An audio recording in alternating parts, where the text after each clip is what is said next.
Mutual fund in India, अगर हम इस टॉपिक की बात करें तो इंडिया के अंदर जैसे हमने थोड़ा सा स्टार्टिंग में भी इसको डिस्कस किया था कि इंडिया में ये बहुत लेट आया। इंडिया में 1964 के बाद ही, जब यूटीआई ने म्यूचुअल फंड को शुरू किया, उसके बाद ही म्यूचुअल फंड का कंसेप्ट इंडिया के अंदर आया।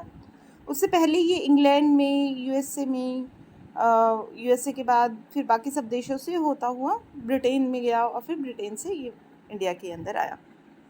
म्यूचुअल फंड को अगर हम देखें, इंग्लैंड की स्टार्टिंग तो 19th सेंचुरी के अंदर म्यूचुअल फंड स्टार्ट हुआ 1900 के अंदर, लेकिन जो इसका एक्सपेंशन हुआ वो एक्सपेंशन हुआ 1924 के बाद। इंडिया में इसकी स्टार्टिंग हुई 1964 में। यूनिट ट्रस्ट ऑफ इंडिया को इस्टेब्लिश किया गया स्मॉल सेविंग्स को चैनलाइज करने के लिए। हमने ये इम्पोर्टेंस समझी कि ऐसे बहुत सारी सेविंग है जो आइडियल रखी है घर पर लोगों के, या लोगों के पास स्मॉल लेवल पर जो सेविंग है उसको हम एज अ म्यूचुअली कलेक्ट करके उसको हम इन्वेस्टर तक पहुंचा सकते हैं उसको हम कहीं इन्वेस्ट कर सकते हैं जिससे कैपिटल एप्रिसिएशन किया जा सकता है। तो 1964 के अंदर सबसे पहले फर्स्ट म्यूचुअल फंड स्टार्ट हुआ जो कि यूनिट ट्रस्ट ऑफ इंडिया ने इस्टेब्लिश किया था। इसके बाद गवर्नमेंट ऑफ इंडिया ने एक रेगुलेशन बनाया जिसको अमेंडेड बैंकिंग रेगुलेशन एक्ट कहा गया 1987 के अंदर, और इन्होंने कमर्शियल बैंक्स को ये पावर दी कि वो म्यूचुअल फंड को लॉन्च कर सकते हैं। 1987 से पहले कमर्शियल बैंक्स इसको लॉन्च नहीं कर सकते थे। 1987 के बाद कैनरा बैंक बहुत सारे ऑप्शंस के साथ आया, जिसमें कैन बैंक म्यूचुअल फंड था जिसका मेन ऑब्जेक्टिव हाउसिंग इन्वेस्टमेंट के अंदर इन्वेस्ट करना था। इसके बाद कैन स्टॉक और कैन श्री आया 1987 के अंदर, जो लॉन्ग टर्म कैपिटल एप्रिसिएशन के लिए काम कर रहा था। और कैन स्टॉक को 50 करोड़ रेज करने थे म्यूचुअल फंड के जरूर, जो 100 ईच स्क्रिप्ट्स थी जिसकी जो रेगुलर इनकम और ग्रोथ बेसिस के ऊपर काम कर रहा था। मिनिमम इंटरेस्ट रेट की अगर हम बात करें तो म्यूचुअल फंड के अंदर 12.5% का मिनिमम इंटरेस्ट रेट रखा गया, और एक प्रोविज़न बनाया गया उसके अंदर कि अगर मान लीजिए म्यूचुअल फंड का टाइम लैप एक्सपायर हो जाता है तो उसके बाद भी आप उस म्यूचुअल फंड को रीपरचेज़ कर सकते हैं। कैंचरी ने, जैसे हमने अभी देखा कि क्लोज एंडेड फंड्स या क्लोज एंडेड फंड को ओपन अप किया फॉर द पब्लिक, 50 करोड़ की उनको कलेक्शन करनी थी जो कि 100 ईच की स्क्रिप्ट्स के अंदर थे, और ये प्योरली एक ग्रोथ की स्कीम थी। इसके बाद फिर स्टेट बैंक म्यूचुअल फंड के अंदर आया 1987 के अंदर ही, एसबीआई म्यूचुअल फंड के नाम से, और इन्होंने कुछ एक स्कीम चलाई जैसे magnum regular income scheme, magnum monthly income scheme, magnum tax saving scheme, जिसके अंदर टैक्स बेनिफिट मिल रहा था इन्वेस्टर को according to under section 80CC, और इसका जो इंटरेस्ट रेट था वो 12% मिनिमम इंटरेस्ट रेट ये एश्योर कर रहे थे। इंडियन बैंक एक और स्कीम के साथ आया 1980 के अंदर, इंडियन बैंक म्यूचुअल फंड के नाम से, और इन्होंने बहुत सारी स्कीम्स चलाई, स्वर्ण Pushpa, IND Ratna, IND 88A, IND ज्योति, स्वर्ण ज्योति, जो कि क्लोज एंडेड स्कीम थी, इनकम और ग्रोथ के बेसिस पर काम कर रहे थे, और मिनिमम इंटरेस्ट रेट जो इनका था वो 12.68% था। तो बहुत सारे कमर्शियल बैंक्स को 1987 के बाद जब अमेंड कर दिया गया, बहुत सारे कमर्शियल बैंक जब म्यूचुअल फंड के अंदर आए, तो bank of India, LIC mutual fund, GIC mutual fund 1990 के अंदर, LIC 1989 के अंदर अलग अलग स्कीम्स के साथ आए, ओपन अप स्कीम के साथ, क्लोज अप स्कीम के साथ, इंटरवल स्कीम के साथ, ग्रोथ की स्कीम के साथ, इनकम की स्कीम के साथ, अलग अलग स्कीम के साथ आए और इन्होंने म्यूचुअल फंड के अंदर बिजनेस करना स्टार्ट किया।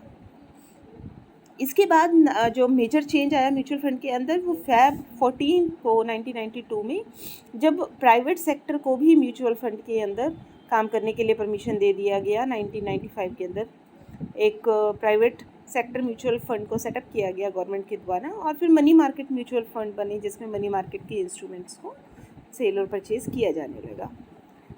इन ऑल अगर हम बात करें तो आप इसकी करंट डाटा को देख लेंगे नेट से कि करंट डाटा क्या कहता है इसका, कि करंट में हमारे पास कितने म्यूचुअल फंड हैं, क्योंकि बुक में 1996 का है जो कि बहुत पुराना म्यूचुअल फंड का डाटा है। तो हम करंट के डाटा देखेंगे कि अभी आज के दिन पर कितने म्यूचुअल फंड इंडिया के अंदर काम कर रहे हैं। इसके बाद कुछ एक टेबल्स हैं बुक में, वो आपको करने की ज़रूरत नहीं है, वो बहुत ज़्यादा डाटा है, उसको हम याद नहीं करेंगे। उसके बाद हम टॉपिक करेंगे प्रॉब्लम्स क्या है म्यूचुअल फ़ंड की। इंडिया में अगर हम बात करें तो म्यूचुअल फ़ंड में क्या क्या प्रॉब्लम आती है, क्योंकि ज़्यादातर जो म्यूचुअल फ़ंड काम कर रहे हैं वो डेवलप्ड नेशन में काम कर रहे हैं और इंडिया एक डेवलपिंग नेशन है, तो वो जो वर्किंग है म्यूचुअल फ़ंड की इन द डेवलप्ड नेशन उसको हम मैचअप नहीं कर पा रहे हैं। जैसे वहाँ म्यूचुअल फ़ंड का ऑब्जेक्टिव और यहाँ म्यूचुअल फ़ंड का ऑब्जेक्टिव तो सेम है कि हम लोगों को लिक्विडिटी दे देंगे, हम ओपन एंडेड स्कीम में जब भी वो उसको बेचेंगे हम उनको कैश प्रोवाइड कर देंगे। ऑब्जेक्टिव दोनों का सेम है डेवलपिंग नेशन और डेवलप्ड नेशन में, लेकिन उस ऑब्जेक्टिव को पूरा करने में हम उतने ज़्यादा कामयाब नहीं हो रहे हैं, उतने ज़्यादा सक्सेसफुल नहीं हो रहे हैं जितने ज़्यादा डेवलप्ड नेशन सक्सेसफुल हो रहे हैं। क्या क्या प्रॉब्लम्स आती हैं इंडियन मार्केट के अंदर? सबसे पहली प्रॉब्लम है लिक्विडिटी क्राइसिस। म्यूचुअल फंड जो दावा करते हैं कि वो आपको टाइमली कैश एनकैश कर देंगे अपने म्यूचुअल फंड को, आप जब भी कहेंगे तब एनकैश कर देंगे, इससे रिलेटेड बहुत ज़्यादा अच्छी वर्किंग नहीं है, बहुत बैड डिलीवरी है, जिसके कारण म्यूचुअल फंड के अंदर लोगों का ज़्यादा अट्रैक्शन नहीं है।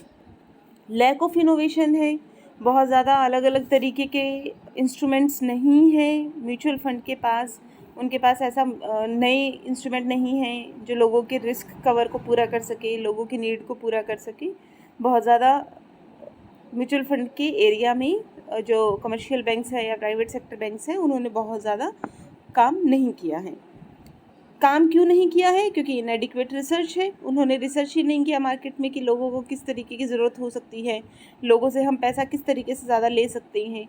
क्योंकि इनएडिक्वेट रिसर्च है इसीलिए लैक ऑफ इनोवेशन है, वो नीड को नहीं असेस कर पा रहे हैं, इसीलिए वो ज़्यादा म्यूचुअल फंड के अंदर काम नहीं कर पा रहे हैं। उसके बाद है कन्वेंशनल पैटर्न ऑफ इन्वेस्टमेंट।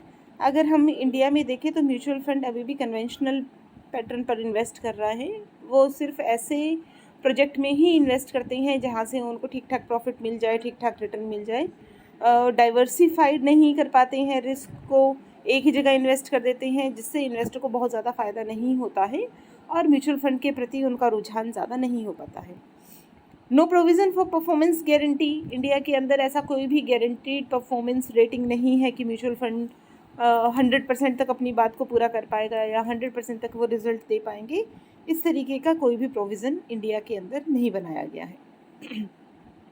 उसके बाद डिले इन सर्विसेज है, रूरल सेक्टर तक म्यूचुअल फंड की बहुत ज़्यादा पहुंच नहीं है, पुअर रिस्क मैनेजमेंट है, ज़्यादा हम मैनेज नहीं कर पा रहे हैं रिस्क को, तो जितना ज़्यादा रिस्क रहेगा उतना ही कम इन्वेस्टर्स होंगे, उतना ही कम पैसा म्यूचुअल फंड के अंदर लगाया जाएगा, जिससे म्यूचुअल फंड के ऑब्जेक्टिव को हम कंप्लीट नहीं कर पाएंगे। रीज़न एक ये भी है क्योंकि इंडिया एक डेवलपिंग कंट्री है, लोगों के पास उतनी ज़्यादा इन्वेस्टमेंट नहीं है या लोगों के अंदर उतना इन्वेस्ट करने का ट्रेंड नहीं है। ये भी हम कह सकते हैं कि लोग सिर्फ कन्वेंशनल तरीके से ही इन्वेस्ट करना चाहते हैं, बहुत ज़्यादा share market, stock market, mutual fund में वो इन्वेस्ट नहीं करना चाहते हैं।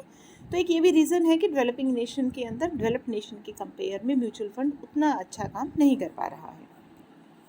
इसके बाद आता है exchange traded fund. Mutual fund जैसा ही एक फंड है जिसको हम एक्सचेंज ट्रेडेड फंड कहते हैं। The basic difference between ETF and mutual fund is, जो ETF होते हैं वो स्टॉक एक्सचेंज के अंदर लिस्टेड होते हैं, जबकि म्यूचुअल फंड जो होते हैं वो अपने अलग लेवल पर काम करते हैं। हालांकि काम वो according to the SEBI guidelines ही करते हैं, लेकिन ये कोई ज़रूरी नहीं है कि वो अपने आप को स्टॉक एक्सचेंज के अंदर लिस्टेड करवाए। जबकि जो ETFs होते हैं वो स्टॉक एक्सचेंज के थ्रू ही काम करते हैं, स्टॉक एक्सचेंज में लिस्टेड होते हैं और स्टॉक एक्सचेंज के में जो पॉपुलर टाइप ऑफ एक्सचेंज होते हैं, पॉपुलर टाइप ऑफ प्रोडक्ट होते हैं, उनके अंदर ही उनका बिजनेस होता है वही लोगों से फंड इकट्ठा करते हैं, लेकिन ये क्योंकि स्टॉक एक्सचेंज में लिस्टेड होते हैं तो इनकी पहुंच म्यूचुअल फंड से थोड़ा सा ज़्यादा होती है। अगर हम ETF के फीचर्स की बात करें तो ये इंडेक्स्ड सिक्योरिटीज़ के अंदर ही ज़्यादा इन्वेस्ट करते हैं। इंडेक्स्ड सिक्योरिटीज़ वो होती हैं जो स्टॉक एक्सचेंज के टॉप इंडेक्सेस के अंदर आती हैं। जो ETF होते हैं उनके अंदर नेट एसेट वैल्यू नहीं होती है, जिस तरीके से म्यूचुअल फंड के अंदर नेट एसेट वैल्यू एवरीडे हम कैलकुलेट करते हैं वैसा नहीं होता है इसके अंदर। ETF का एक्सपीरियंस प्राइस चेंजेस में थ्रू आउट रहता है, क्योंकि स्टॉक एक्सचेंज से सीधा कंसर्न है ये, तो ये प्राइस चेंजेस को बहुत ज़्यादा आसानी से असेस कर सकते हैं। अगर हम ETF में इन्वेस्ट करते हैं तो हमारे पास इंडेक्स्ड फंड का डाइवर्सिफिकेशन आ जाता है, ज़्यादा अच्छे फंड्स के अंदर हम इन्वेस्ट कर सकते हैं।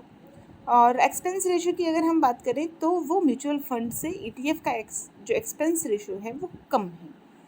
ETF कम एक्सपेंसिव है क्योंकि स्टॉक एक्सचेंज के थ्रू काम कर रहा है, जबकि mutual fund without stock exchange काम कर रहा है तो उसका एक्सपेंस रेशो ज़्यादा है, उसको as a mutual fund working करना पड़ रहा है तो उसका expense ratio compare to ETF ज़्यादा है।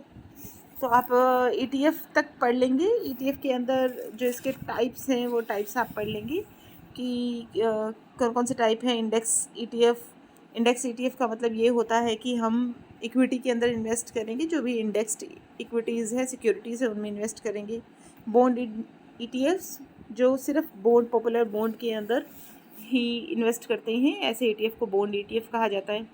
कमोडिटी ETF के अंदर हम प्रीशियस मेटल्स के अंदर इन्वेस्ट करते हैं, गोल्ड के अंदर इन्वेस्ट कर सकते हैं या फिर असेट्स के अंदर इन्वेस्ट कर सकते हैं, रियल इस्टेट के अंदर इन्वेस्ट कर सकते हैं।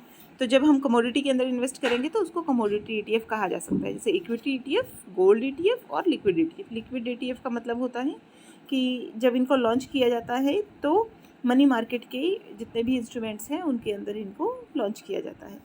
तो ये पढ़ लेंगे आप डिटेल में कि म्यूचुअल फंड्स क्या हैं, म्यूचुअल फंड की एडवांटेजेस डिसएडवांटेजेस क्या है, इंडिया में म्यूचुअल फंड की क्या पोजीशन है, कब इसको शुरू किया गया था। करंट पोजीशन को आप नेट से ज़रूर देखेंगे कि आज के दिन में कितने म्यूचुअल फंड इंडिया के अंदर काम कर रहे हैं।